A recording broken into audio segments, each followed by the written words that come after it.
கேட்ட இளம் காதல் மனம் வானம் வரை ஏறி வரும். ஆண்டவன் யாரையும் விட்டதில்ல வாழ்க்கையின் வட்டத்தில.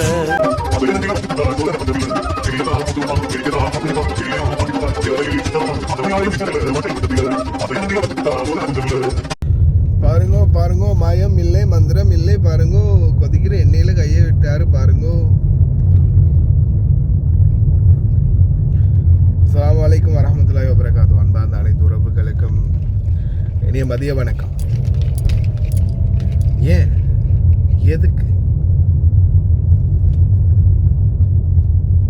பாசம், எவ்வளவு பாசம்னு காட்டுறாரு பாத்தீங்களா? அது என்ன கொதிக்கிற எண்ணெயிலே அவங்களுக்கு பாசம்? அது என்னடா ஆளுக்கால் கிளம்பிடுறீங்க, குளோரக்ஸோடையும் கொதிக்கிற எண்ணெயோடையும் பிளேடோடையும். கருமண்டா இது. வெளிநாடுகளுக்கு வந்தாலே ஒரு சிலருக்கு வந்து பைத்தியம் முத்தி போயிடுது. அதுதான் பிரச்சனை. உங்களுடைய பாசத்தை வேற ஏதாவது ஒரு வழியில அழகா வெளிக்காட்டலாம் இல்லையா? பாசத்தை வெளிக்காட்டுறதுக்கு எத்தனையோ வழிகள் இருக்கு, எத்தனையோ முறைமைகள் இருக்கு.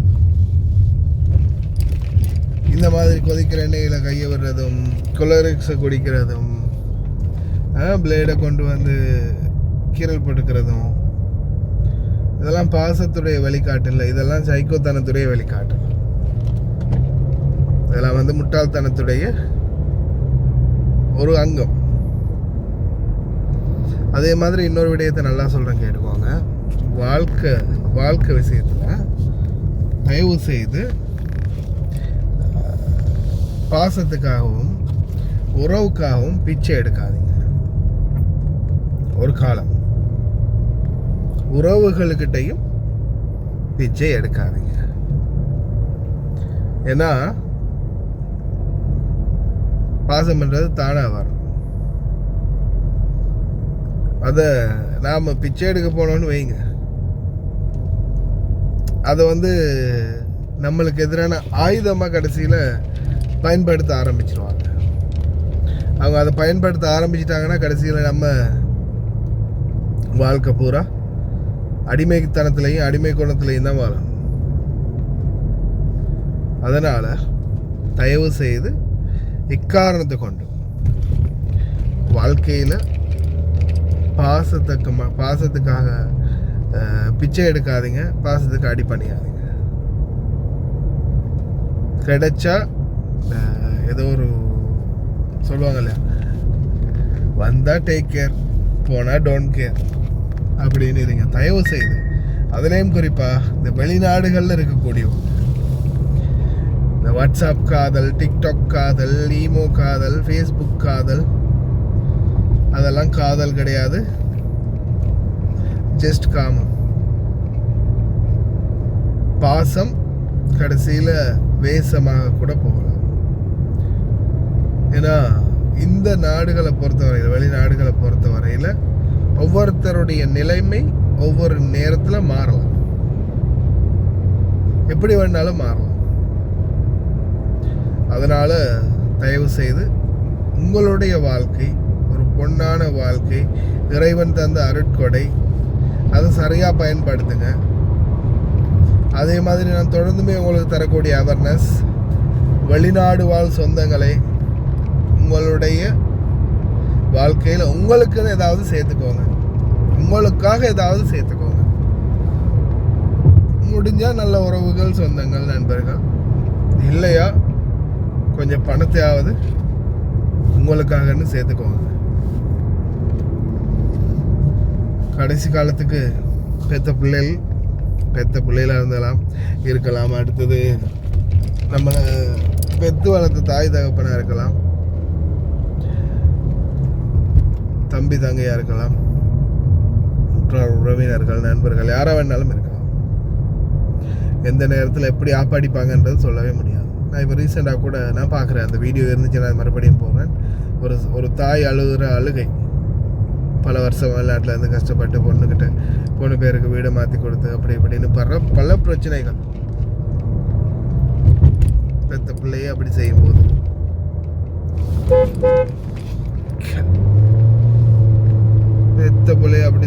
போகுது. சிந்திச்சு செயல்படுங்க மக்களே, அவ்வளோதான் சொல்ல முடியும். இன்னொரு வீடியோவில் சந்திக்கலாம். அந்த வீடியோ கிடைச்சிச்சு நான் போடுறேன், கடைசியில் பாருங்கள். நான் வந்து வயசு 68, 64 பிறந்திருக்கேன். நான் இப்படி வெளிநாட்டில் 35 வருஷம், 19 வயசுலேருந்து வெளிநாட்டில் 30 வருஷமாக சம்பாரித்து கஷ்டப்பட்டு ஒரு வீடு எடுத்தோம். அந்த வீடு சுனாமியில் போயிடுச்சு. அதோட என் பிள்ளைகள்கிட்ட சுனாமியில் போனோடனே வெளிநாட்டுக்கு போயிட்டு அதுலேருந்து மண்டாடி எல்லாம் செஞ்சு ஒருத்தராக உதவி செஞ்சு என் வீட்டு நகை, என் நகைகள் 10, 25 பவுன் நகைகள், என் மருமகள் போட்டுன்னு வந்து ஒரு 10 பவுன், ஒரு 7, 8 பவுண்டு போல் நகை எல்லாத்தையும் எடுத்து வீடு ஒன்று எடுத்தேன். கொட்டையணையில் வீடு எடுத்து சுனாமி இருக்கக்குள்ள வீடு ஒன்று எடுத்தேன். 2-3 நாள் சேர்ச்சில் வேலை இருந்தோம். நாங்கள் வீடு ஒன்று எடுத்து போட்டு ஒரு 5-6 வருஷத்துக்கு போகிறேன். என் மவள்கிட்ட பேருக்கு நான் எழுதினேன். அந்த வீட்டை என் மவள்கிட்ட பேரில் நான் எழுதி, மவள் என்னைகிட்ட இந்த நேரம் சண்டை பிடிச்சி என் வீட்டை எனக்கு எழுதித்தா, அந்த வீட்டை எனக்கு எழுதித்தா, என் மாப்பிள்ளையும் இல்லை அப்படி இப்படி சொல்லக்குள்ள நான் அந்த வீட்டை எழுதி கொடுத்தேன். அவளுக்காக எழுதலை, என்னை பேத்தி சின்னவளுக்கு காதும் கேட்காது, பேசுகிறதும் கிளியர் இல்லை. அதனால் நான் என்ன பண்ணினேன், 3 தொடக்கம் வேண்டி குட்டின்னு போனேன் லோயர்கிட்ட. குட்டின்னு போயிட்டு அவட பேரில் தனியாக எழுத சொன்னேன். நான் முடியாதுன்னு சொல்லிவிட்டு அதுக்கப்புறம் கடைசியாக 2 பிள்ளைகிட்டையும் அவடையும் பேரில் எழுதக்கொள்ளையும் நான் சொன்னேன். என் பிள்ளை 2, என்ன அல்பர், என்ன மூத்த மகன், 2வது இந்த பூவா நவப்பர் 2, அவங்க 2 பேரும் அனாதை ஆக்கினாதே என் பிள்ளைகளை விட்டுடாது. அவன் என் பிள்ளைகளுக்கு எந்த நேரம் சண்டை பிடிச்சி எனக்கு அடிக்கிறான். அதோட இது ஜனாதிபதிக்கு போனாலும் பரவாயில்ல, என் வீட்டை எனக்கு திருப்பி தர சொல்லுங்கள், என் வீட்டை தரான்னு பரவாயில்ல. 28,68,000 நான் பணம் அனுப்பிக்கிறேன் அவளுக்கு. அந்த ரெசிட்டெல்லாம் என்கிட்ட இருக்குது. தயவு செஞ்சு மேடம் லோனாதீங்க, யாராக இருந்தாலும் பரவாயில்ல, என் வீட்டை எனக்கு எழுதி தர சொல்லுங்கள், இல்லாட்டி என் வீட்டை எனக்கு திருப்பி தர சொல்லுங்கள். இல்லைன்னு சொன்னாங்க எனக்கு நகை நாட்டோல என்ன சொல்லியும் தர சொல்லுங்கள். 10-15 பவுன் நகை இன்றைக்கி தரமாட்டேன்னு சொல்கிறேன். இதுட்டு விட்டு எனக்கு நியாயம் ஒன்று கிடைக்கிறதுக்கு வெரி பண்ணுங்க. இது ஜனாதிபதிக்கு போய் சேர்ந்தாலும் பரவாயில்ல, தயவு செஞ்சு ஜனாதிபதி ಮಾತನ್ನೇ ಮಗೆ ಅನ್ರು ಮಾತನ್ನೇ ಮಗೆ ಗೇ ಮಟ ಅದನ್ನು ದೇಲಿಕ್ಕೆ ಮಟ ಮದಾಮ ಗಾಣವ ಬನ್ನಿನವ ಮಟ ಉಕ್ಕೊಮ ಕರ್ನವ ಮಾತ್ಯ ಮಗೆ ಕೌತಿವಿ ತೋಳ ಉಕ್ಕೊಮ ಪುರಾಣ ಧರ್ಮಟ ಮಟ ಗೆವ್ವ ಮಗೆ ಕನ್ನಡಿ ಅದು ಕನ್ನದೆ ಮಟ ಮೇಕು ನೌಫರ್ ಪೌಚಿ ಮಾತೆಯಾಗಿ ಪುತ್ತ ಆರಂದವನಿ ಕನ್ನಡಿ ಮಗೆ ಗೆ ಯಾರಕಡೆ ಮಗೆ ಗೆದ್ರಿ ಮಟ ತಿಂಡದ ಎಣ್ಣೆ ಚೆನ್ನ ಚಿಲ್ಲಿಂಗ್ ಹೊರ ಮಿನಿ ಹತ್ತಕ್ಕೆ ಏನೋ ಮಿಚ ಮಟ ಅರಿಯರ ಗಾಣವ ಬನ್ನಿನವ ಮಾತೆಯ ಮಗೆ ಯಾರು ದರ್ವಣಿ ಚಾತ ಮಾರು ಪೊಡಿ ದರ್ವಟಿನ ಚಾತ ಮಾರ ಗೇಲಿವೆ ಮಾಮ ನಂಗೆ ಏಲಮ್ಮೆಗೆ ರತ್ತರಂ ಬಡುತ್ತಿಕ್ಕನಲ್ಲ ಒಕ್ಕಮ ಕರಾಗನ ಮಿನೋರ ಮಿನಿಯರತೀಗ ನೀನು ಮಾವ ಕರುಣಾಕರ್ಲ ಮಗೆ ಗೇ ತಿಂಡಕ್ಕೆ అనమాట గే దున్నే తునాట కమన్నే ಮಗೆ రత్తరం మరుటిక తిండಕ್ಕೆ ಮಗೆ ಅಳಿತ್ಲಮ್ಮ ತಿನ್ನ ಪಾವು ಈ ರತ್ತరం ಮರುಟಿಕ ಮಗೆ ಹಿಂಗತ್ತು ಚಲಿಟಿಕ ತಿಂಡಕ್ಕೆ ಮಾತೆ ಪಿಂಚಿದ್ದೇವೆ ನೋನ ಮಾತ್ರನೇ ಮಗೆ ಉದ್ದವ ಕರಲ್ಲ ಮಮ್ಮ ಉಳಂಗಿದ್ದೆ ಮಾಫಿಕ್ ಹೋಗಿ ಅಮ್ಮಗೆ ನಿಕ್ಕೋಗಿ ಮಗೆ ಉದ್ದವ ಕರಲ್ಲ ಮಟ මට ගේ කොල අඳුරන නෙ ඔක්කොම මට උදව් කරන්න බලන්න. මේ ටික්ටොක් එක බලන්න ඔක්කොම මිනිස්සු ඔක්කොම මට පින් දෙන්න මට මගේ ගේ නැත්තම් ගමන්නේ මගේ රත්තරන් බොඩු ටිකයි මන් දුන්නේ 8,28,000යි 85,000 කෙවල තියෙනවා රෙසිට් ඔක්කොම තියෙනවා මගේ ගාව. ඒකයි මට දෙන්න කියන්න මාතේ. මේ ළඟදී මං අරන් දුන්නේ සල්ලි මම ළමයට අරන් දුන්න රත්තරන් බොඩු තිබුණා ලවර මිනිහට දීලා.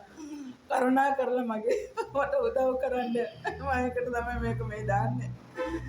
මම පිංචි දෙන්න මට උදව් කරන්න මගේ බඩු ටික මට අරන් දෙන්න කියන නෝනා මාතන්නේ මම ඉංගා කාලා ජීවත් වෙන්නේ උඩු පිටියක් මට එන්දියර මුල්ල එමෙතනම යනවා අවසට හැමදාම මේ මරදාන මින්නල් පල්ලිය ගාවට ගිහිල්ලා ඉඳ ගන්න මම. මට උදව් කරන්න.